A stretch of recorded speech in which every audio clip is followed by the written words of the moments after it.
couple of housekeeping items before we begin. I want to let you know that the control panel that GoToWebinar provides has a questions area. So as we go through our webinar today, we'd like you to invite you to ask some questions, and we'll have the panelists answer those questions at the end of today's webinar. The webinar should take about 30 minutes to 45 minutes, and then we'll answer the questions. If you're having any problems with the GoToWebinar tool itself, please put your challenges into the chat box, and we'll have a staff member help you out with that. So I'd like to begin. Again, welcome to Advertising in an Association-Owned MLS. What we're really going to talk about here is how 3 MLSs from around the country have launched advertising as a non-dues revenue program. Events made easy. It sounds like one of the panelists is not on mute, so if I could have the panelists mute. Yep, sorry. That's okay. In any case, the first person I'd like to introduce is Jason Sanchez. He comes to us from the Greater El Paso Association of Realtors, where he's the MLS director. As you'll hear today, El Paso has done some really interesting things with placing advertising in the MLS system itself and some other different places. So we look forward to hearing from Jason. Additionally, I'd like to introduce Nelson James. Nelson runs one of the largest associations in the United States, which is the Greater Las Vegas Association of Realtors.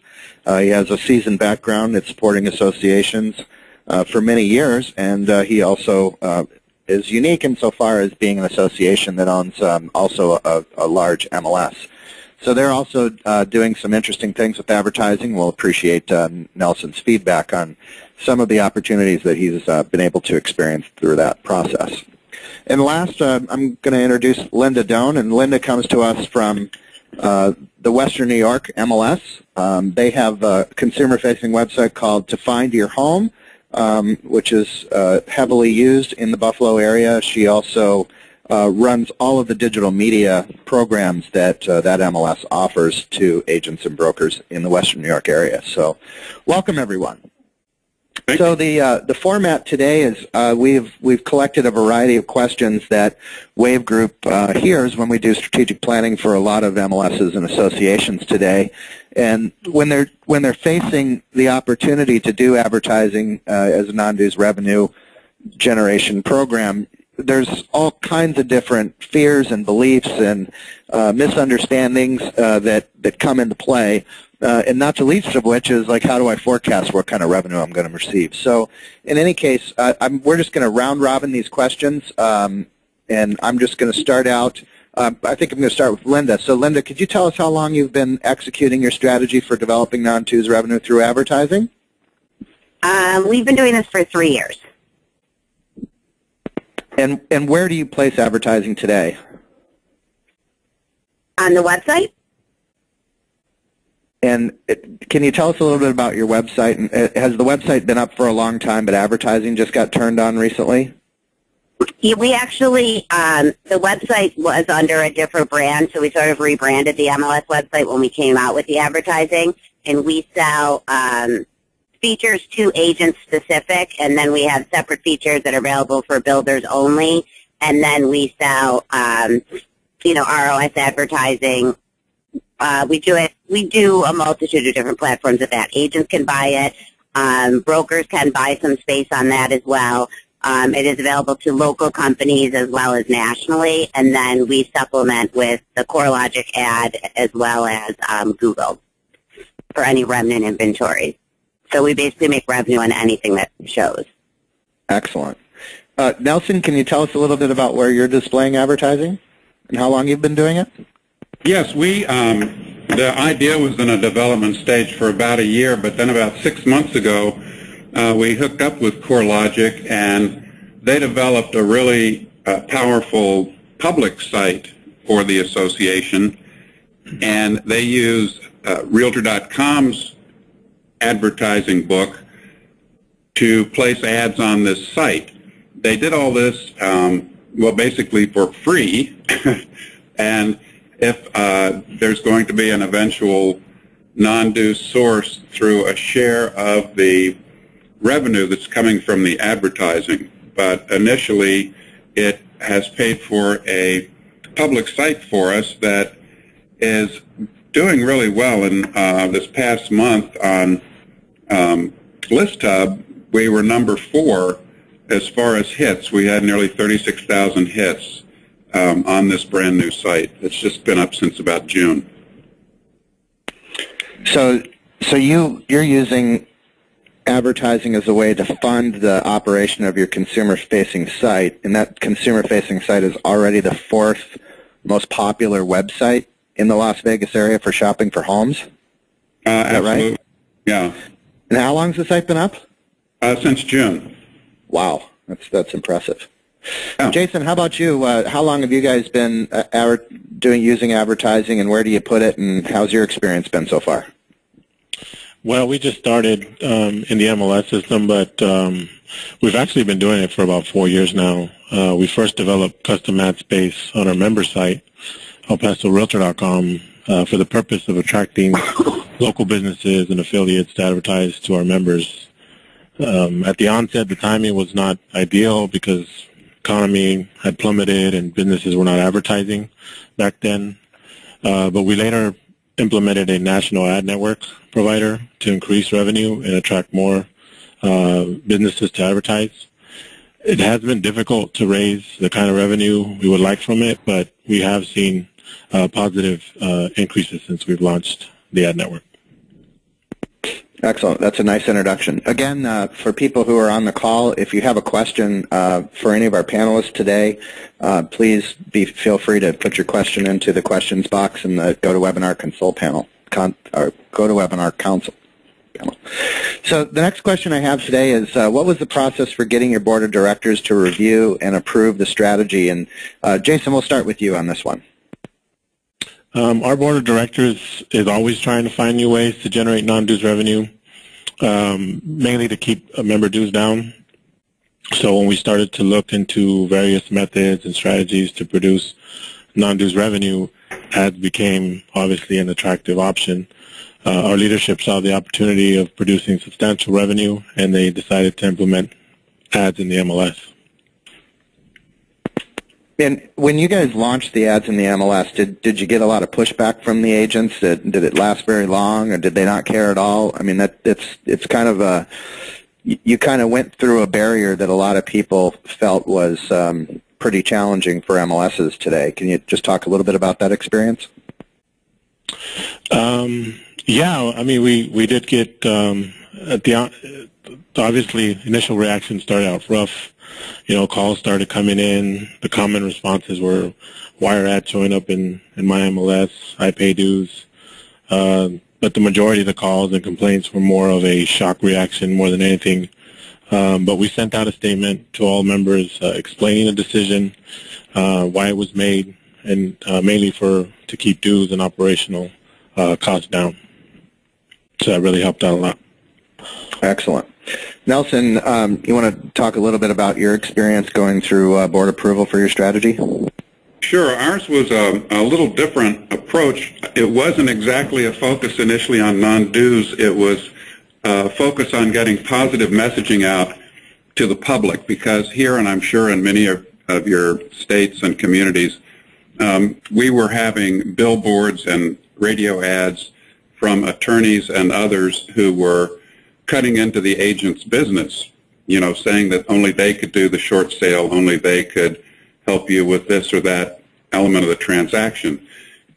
We decided that maybe going after the trial attorneys in the state was not a really good idea. So we decided to turn it into a positive program. And as we were building this site, we also built an ad campaign, which is still running. And it directs consumers to the site. And when you get to the site, on the home page, the button in the middle of the site is the ad campaign, and it'll flip through. But all around that button are the various features of the site, like, you know, find an agent, open houses, all the various things, and the leads go directly to the agents. So our board was very pleased to be able to turn positive messaging around to the public, as well as getting leads coming back directly to the agents who are on the site. So that was kind of the way we came into it, kind of from the back door. And, now we have this site that was developed for us that's a very popular site, and we're, looking to eventually gain some non-dues revenue as well as having the free site. Excellent. Linda, you want to talk about how you guys arrived at this strategy and what some of the considerations were for your directors? Sure. The president of the board locally was looking into obviously having different ways to bring information from the MLS to the public, and I think their general consensus where we started was that it was getting a little bit cumbersome to continue to pay and see their agents paying money to all national sites, and all the information oftentimes was incorrect, and that they were basically feeding up their feed all the way out to everyone else who was making money basically off of their work and information. So how could they capitalize on that? So we went through, I did 2 to 3 presentations on how they could actually capitalize on getting their own information out themselves, which obviously would be a consumer-facing website, and also definitely letting the public know, which has been huge in our area, that the MLS is your most trusted local real estate source, brought to you by your realtors, and we do not allow any for sale by owner or anything like that. And the site is the most up-to-date site and information. And so for us, the website that they had prior, where the information was available, did a couple million page views a month, and in 3 years we do over 6 million page views every month. So it's definitely worked out really well, and then obviously they make a considerable amount of ad revenue off of that. So locally, it was really to combat, everyone going to national sites and other local sources, and oftentimes, again, the information could be incorrect and or they're paying to basically for their own listing. So the board, you're providing your feed, and then you're also paying those companies to advertise around your data. Excellent. In our call leading up to this, Linda, you mentioned that you'd be willing to share some of the proposals that you did for the board if other MLSs or associations were interested. Is that right? Yeah, absolutely. Okay. So how would people reach you in the best way to do that, to get that information? Yeah, they can shoot me an email and I can shoot them all the information over. It's ldoane, DOANE, at bnar.org. Excellent. So let's just move on here to the next question. The obvious goal of the strategy is to maximize revenue with advertising. Are there any tips you would share with other associations or MLSs pursuing the same goal? So, Linda, why don't you take this, and we'll go around that way. Okay, we started off, obviously, first and foremost, making sure that the site was extremely user-friendly, but also making sure that we spoke to agents as far as what they needed and wanted to see on the site. So we incorporated an agent lead router, which is all completely free. We did not try and make any sort of revenue whatsoever off of the agents in that way. We wanted to make sure that the consumer had direct contact with them. Things that they pay for on other sites, they get from us for free. But we did sell featured properties for the agents that we would appear on the homepage. Agents could feature themselves. Again, featured builder properties, new construction sites, things like that, where people could feature their homes. We do like a hottest properties. But then we get the bulk of our revenue from the advertising around the pages. So we do 4 ad spots down the right-hand side, and then we do a leaderboard, and we sell all of those impressions out, and that's basically how we've gotten the vast majority of our revenue. Do you have a team? But we also do a print piece. Oh, that's right. You want to talk a little bit about that? Yeah, we put out a weekly print edition, and basically it just fulfilled the need for agents, because the thing that was missing in our market was where do you find open houses and get that information. And so what we did is, in our print piece, our center spread is every area open house, which has been instrumental. So our pickup rate has been phenomenal. And then with our advertising rates, obviously, to our brokers and agents and things, we do that at a cost that is more than significantly lower than what anyone else is offering in the area. And we do a full color piece every single week, and that has also been tremendously profitable for us. And how many salespeople do you have selling advertising locally? 2. And is that just in the Buffalo market, or does it go across the state? We just do Buffalo right now. Okay. Buffalo, Niagara, yeah. Nelson, do you have any tips that you'd like to share with other associations or MLSs? Well, we're new to the game, so I don't really have any particular insights on this yet. And we're just, as I mentioned, we started in June. So I do like the fact that that we're reaching the public already in such a large measure through the metrics that we've received. How about you, Jason? Is there anything that you've learned so far that you'd like to share? Well, like Nelson, we're kind of just starting out advertising in the MLS. But I mean, if anybody's interested in doing that particular strategy, I would suggest opening it up to test groups first, maybe your leadership or a beta test committee to get reactions and feedback. As far as advertising in the MLS, beta test periods also help you out with ad placement and types of ads that are appearing. We've already had to make some adjustments so far.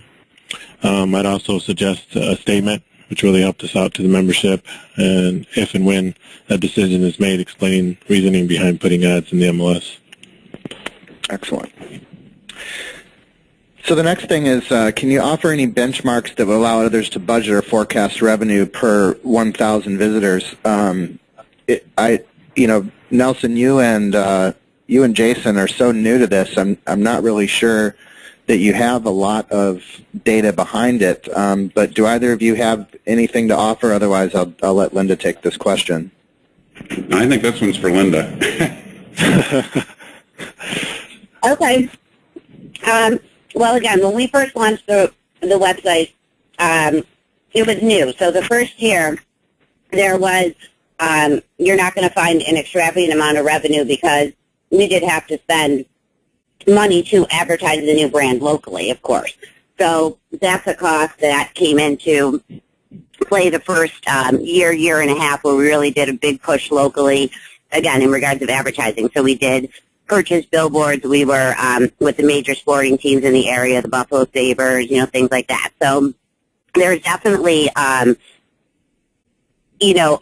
break even isn't going to be ideal your first year. I mean, you're not going to lose money. But moving forward from that, again, we brought our page views up from not even 2 million to over 6 million every single month. And you do make money on a cost per 1,000 basis. So I mean, if you looked at the numbers and you even sold your ad space at $1 per 1,000, that would be a good way, to look at how much revenue you could create. Whereas we sell our ad space anywhere from $5 to $8 per 1,000, and that's per 1,000 times an ad is seen. So that's a really good way to benchmark how much revenue you're going to bring in.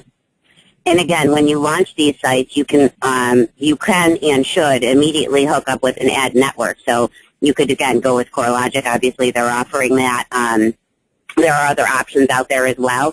So you will immediately, even if your site can do 1 to 2 million page views a month, you should be able to generate no less than, $2,000 to $3,000 per month just to put those ad spots up there and let someone else's ad network running them, and you haven't even had to sell anything yet. So. And did you leverage other staff? You mentioned you had 2 salespeople. Were those staff members already in place, and they just get some kind of bonus for selling advertising? Are they commission-based, or how do you work that side of it? Actually, when I first proposed doing this to them as their consultant, I sold all of their advertising myself. So, and then as we grew, we hired additional staff. Excellent. Okay, so let's move on to the next question. Again, for any of you on the call, if you do have questions for our panelists today, please put your questions in the questions area, and we'll get to those after we conclude these talks here. So how did you communicate the strategy to the members? Nelson, you want to talk us through how you announced the strategy before launch? Sure. We have 2 weekly blasts. One is general and one is educational. We have a number of monthly publications. There's one that goes specifically to the brokers, and there's one that we send to agents that they can brand and send on to consumers. And so we were able to spread the word through that, and as well as our monthly magazine. Everything's pretty much online that we do. But we were getting the word out to the membership after it had been approved by the board as we were developing the site. And that consumer news tied in real well to the public-facing site as far as getting the word out. So it's pretty much just by a lot of word of mouth, a lot of talks at the meetings here and some office visits, and then all of these electronic communications that go out. Jason, how about you guys? How did you communicate the strategy to the members? I know you mentioned that you had an after-the-fact communication, but did you do stuff in advance that that gave forewarning of your strategy? Well, really, it was about that statement that we pretty much. We did planning. We had a lot of testing, like I mentioned earlier, but in general, the statement explained why the decision was made to put ads in the MLS. And our board is always constantly looking for ways to raise not to raise member dues. So our decision being primarily made to keep dues down and operational costs down. In the statement, we also stated that MLS ads are the ones that are in there are highly targeted towards real estate professionals, and they're designed to deliver information, goods, services, and things that our members will find beneficial. Now, Linda, do you do anything special to communicate how you guys are doing with this program to the members? Yeah, we actually let the members view the site months out from it launching, and we pre-sold all of the agent features. We sold it out before the site even launched. So what we did is we had weeks where we had sessions throughout the day at our local BNR office where they could come in, and we took agent feedback, and we did make some tweaks to the site based on what they thought that they wanted and needed, which then we had full support. And again, we pre-sold out we had 6 different features, all of which we sold out prior to launch, because we wanted to make sure that for the consumer, when they saw the site, that it was obviously everything was all set and in place. You never want to launch a site when it's not ready to go, because it'll be hard to get them to come back. So we did we did some office visits as well to the largest offices, and we again brought agents into the local BNR office. And then also the BNR staff was instrumental with, again, message of the day. They do constant contact, things like that. But they were fully aware of what was going to happen before it went out to the public. That's excellent. All right, so let's just start with this. Can you share some feedback you've received from your members? I know that, we'll just start with that. Jason, you want to get started with that one? Now that it's live, or if people sort of getting used to it? Right. Well, being that it was such a bold decision to put ads in the MLS, naturally, like I explained before, we did have pushback, but sending out a statement, explaining the decision, why it was made, we had calls. The majority of the membership understood once we had talked to them and explained decision one-on-one. Leadership was instrumental in that as well. But pretty much overall, our membership has been very understanding about it, what we've done, at least to this point. So, in general, everything's gone pretty well. Well, Nelson, how about in your market? Have your members begun to see the benefits of your consumer communications? No, they really have. In fact, that piece that we push out to agents to send on to consumers with news that would interest them broke about 3 months ago. So we'd never heard how much they liked it until they didn't have it. And then we heard it big time that they really liked that, and now they're really liking the public-facing site. One thing it does naturally is help brand the Las Vegas Valley as more than the Strip. There are all kinds of parks, outdoor recreation, housing is affordable. So there's a whole lot going here as far as quality of life that is not generally thought of when you think of Las Vegas. So they're liking the fact that it's broadening the brand of the community. And then again, the leads go straight to the agents, so they're real happy about that. It's starting off really well. Linda, is there anything that you would add to that? Yeah, same. Our agents are extremely happy, and again, our leads go directly to them as well, which they're extremely pleased with. And then also on the financial end, now that this site has gotten to be so incredibly large in the community, obviously from an advertising standpoint, they save a considerable amount of money as far as the money they need to spend in other areas to advertise. So, yeah, it's kind of interesting. It's always been a little contentious, the whole note. I mean, I know that brokers and agents in general never really enjoy paying for advertising on any public-facing website, but nevertheless, there's lots that do it, and it's rather controversial that you guys actually offer that as an opportunity in your market. Way to go. Can we talk a little bit about how you manage the quality of the ads? I mean, obviously you want to keep belly fat ads and things like that off your site. Jason, have you seen any negative ads go through your system that you've had to concern yourself with, and if so, what do you do about it? Well, CoreLogic manages that for the most part. What we did do is request that they send us a list of the types of ads and advertisers that appear in the network, and we have only had minor changes, nothing major at all. The majority of the ads are high-quality, relevant information that our members find value in. So not really. We haven't really had circumstances like that. Nelson, have you guys encountered anything yourselves? Well, one attorney ad slipped on to the site, and that was removed for us right away, and we don't, of course, allow any brokerage ads. So we're drawing up guidelines at this point for CoreLogic and Realtor.com, but basically their ad stream is high quality. We haven't really had issues other than that one little snafu.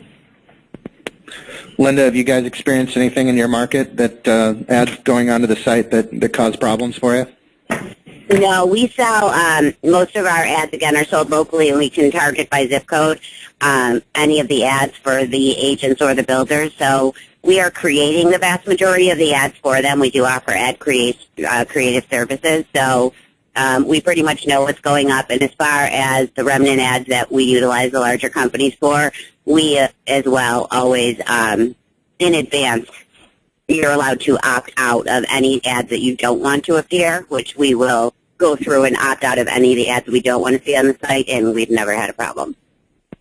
Yeah, in terms of creating ads for advertisers, can you share the ballpark of what you charge the advertiser for building the creative? Nothing. Oh, wow. That's free. Excellent. Creative services are free.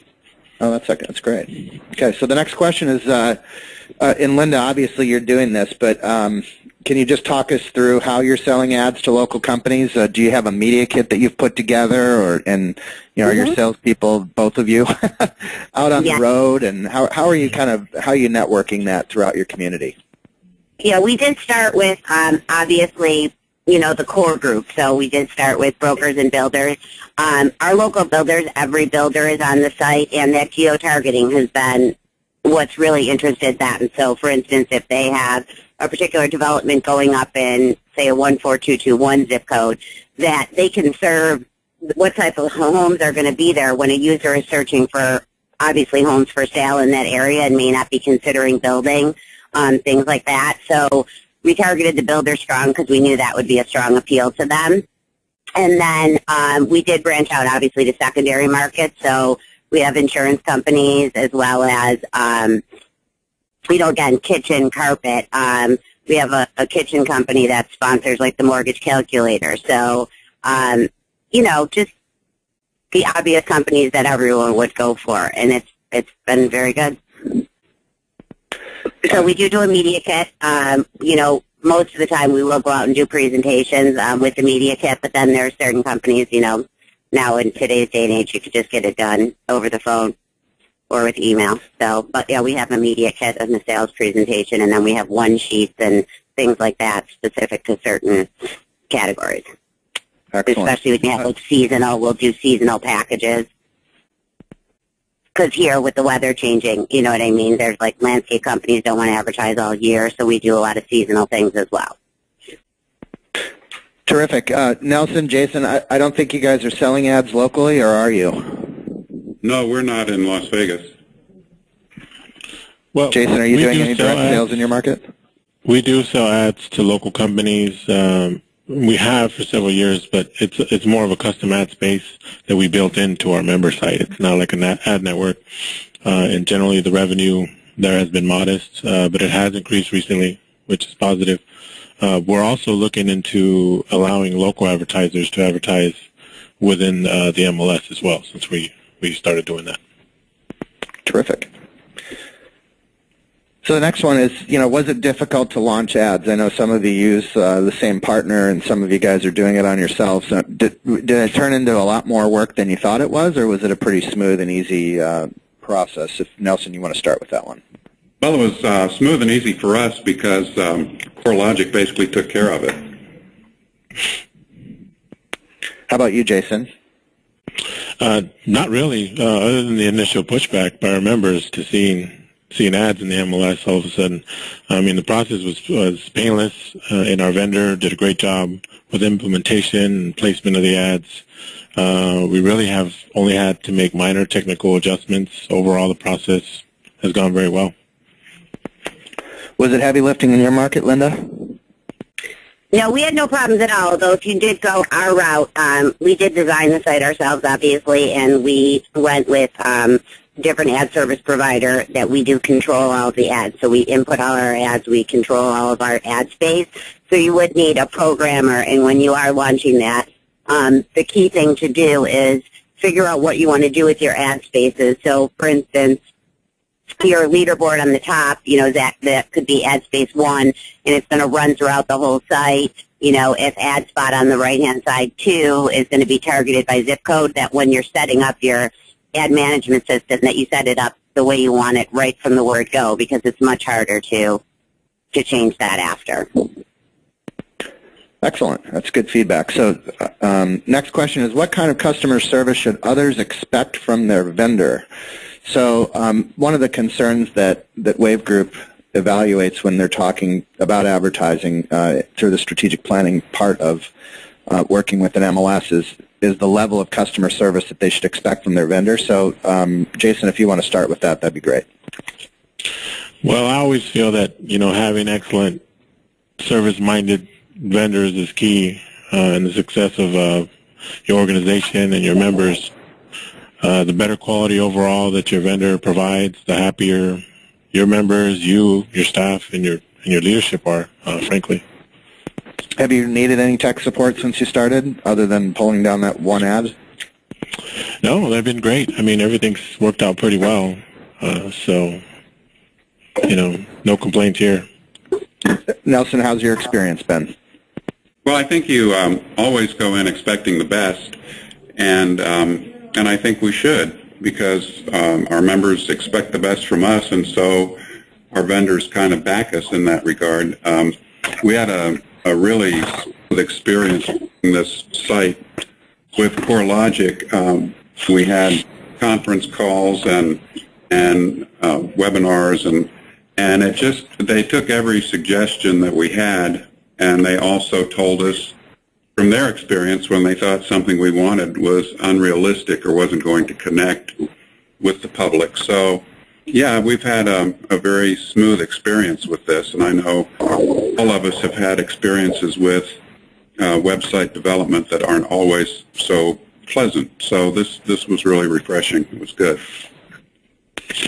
Linda, do you have any comments that you'd like to add? Yeah, no, we've had no issues whatsoever. And I think it's important to note, starting an ad network on your site is a pretty easy way. I think, pretty much every site can be revenue generating. And once you get the ad network up, it virtually runs itself. So outside of selling local ads and, replacing creative and things like that, it's actually extremely simple. So don't want to give people the impression that it's, a huge undertaking, because it actually is not. So I think we've touched upon this question already, but are there any problems you've had at all with advertising? Maybe we should just approach this not with the advertising content itself, but have you recognized any system lag in the MLS for Jason, or do you notice any performance issues on the consumer sites that you run, Linda, or that you've evaluated on your site, Nelson? We'll let Nelson start. Yeah, no, I think not. We haven't had any problems with the structure or with using advertising on the site at all. That one ad I mentioned, but that's not really the nature of this question. So it's not been problematic for us, no. Have you seen anything, Jason, in terms of system performance?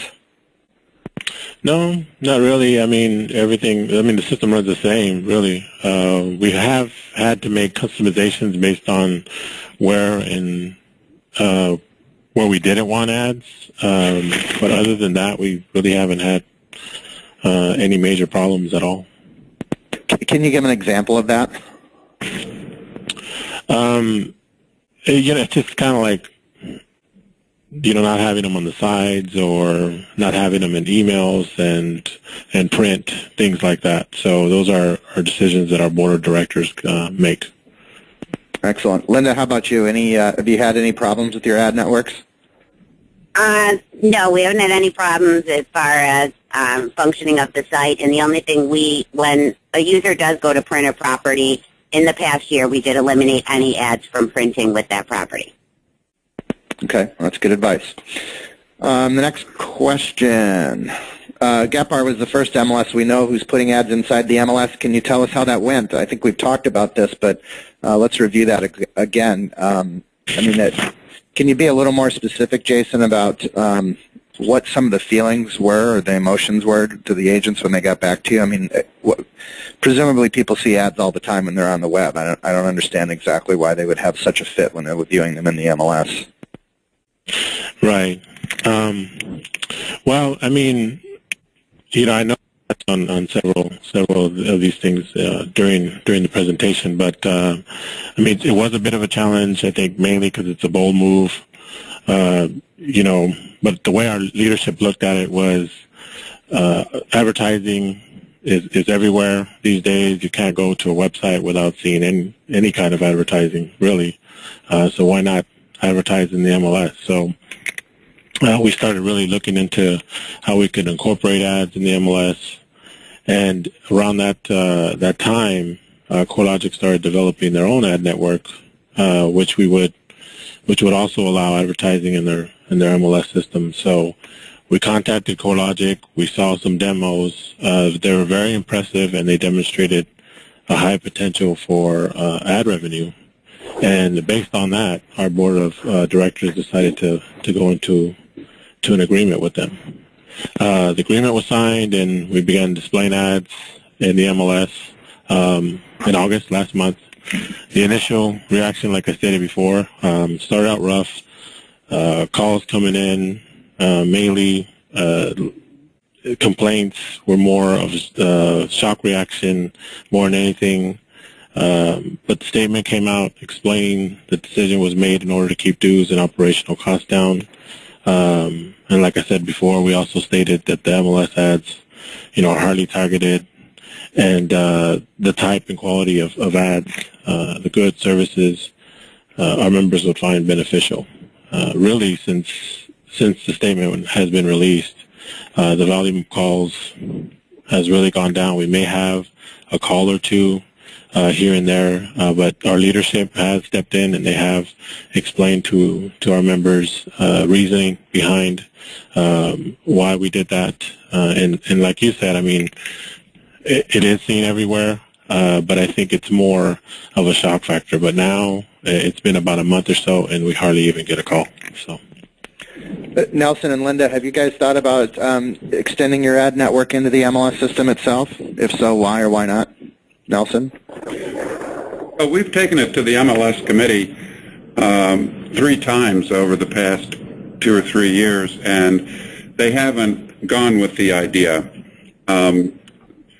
They feel that their MLS should be kind of a safe haven. That's how they term it for their agents. So they haven't accepted the idea yet of putting ads there. Linda, have you guys tested the waters on that at all? No, not at this time. I do not believe the board has looked into putting them actually on the MLS site, so I have no feedback on that. Okay, so all your advertising is business to consumer. Okay. Nelson and Linda. Okay, that was my next question. So, I think you've talked a little bit anecdotally about having advertising in the outgoing emails. Do any of you allow that today? If so, please say yes and tell us how that's working out for you. We are about to launch our mobile site, which we will have full advertising on. We do not do anything as far as emails and advertising around emails, but then obviously we do have advertising in a print publication, so that would be the other place we do advertising. And Jason, it sounds like you guys stripped out all other types of advertising, so if it's not display advertising in the MLS, then it's not showing up anywhere? Right. Yeah, no, our leadership decided not to allow ads in email or print. I mean, they felt it would be best to keep them out so the clients aren't seeing ads and printouts or listing reports. Right now we're just displaying ads on our home insert screens within the MLS. Nelson, are you contemplating putting ads anywhere else other than on the consumer site? No, we don't. Actually, we make a big deal of recognizing sponsors, so in that sense it advertises for the sponsors. They get a big page in the monthly magazine, and they get recognition in all the programs and, the typical things, but that's as close to advertising as we're coming anywhere else. Excellent. Do any of you think that we'll see a day when non-dues revenue programs will eclipse the need to charge members for the MLS? Could the MLS be free? Jason, you want to take a crack at that one first? Well, at least as far as our leadership is concerned, that has been a goal we have set out to achieve. And I think certainly with ad revenue, with the right structure and long-term strategy, potentially you can reach that possibility. And I think in combination with other great non-dues revenue products, I think it could be done. I mean, why not? How about you, Nelson? Well, I'd like to answer your question with a question. My question would be, would the members see value?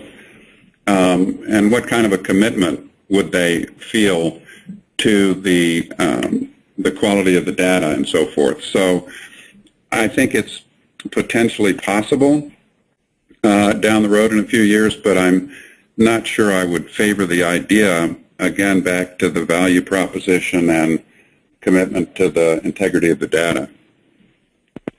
Excellent. Well, I think that's a really strong question and very difficult to answer. And the notion here is that at some point, I think if the MLS could go too far, and it could be overwhelmed. It could overwhelm its mission by focusing too much on non-dues revenue and not enough around offering core services and benefits to the member.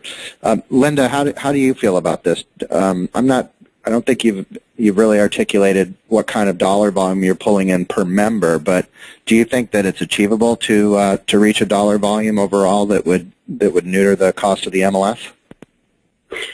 Oh, yeah, I think it's 100% possible, and obviously it depends on the size of the market, the number of members, what the dues revenues are. I know that's not the same across the board, but yeah, it is 100% attainable, but also need to take into account that, whoever owns and operates your MLS may or may not want to use the revenue for those reasons. They might, you know what I mean? They may not want to eliminate dues, but they may want to offer different features and products, or be able to do additional things in the market for their agents, not necessarily eliminate dues. So while it's definitely profitable, and it certainly